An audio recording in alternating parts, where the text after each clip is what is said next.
A Mapleton power line is knocked over after two trucks crashed along Route 24. Rescue crews were out working in the heat following a crash in Mapleton. It happened around 1:45 at the intersection of Route 24 and First Avenue.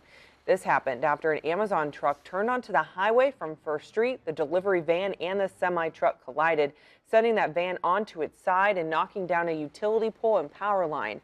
Now, one driver was hurt and taken to the hospital. There were no power outages, but two street lights were blown out. No word yet if any citations were issued.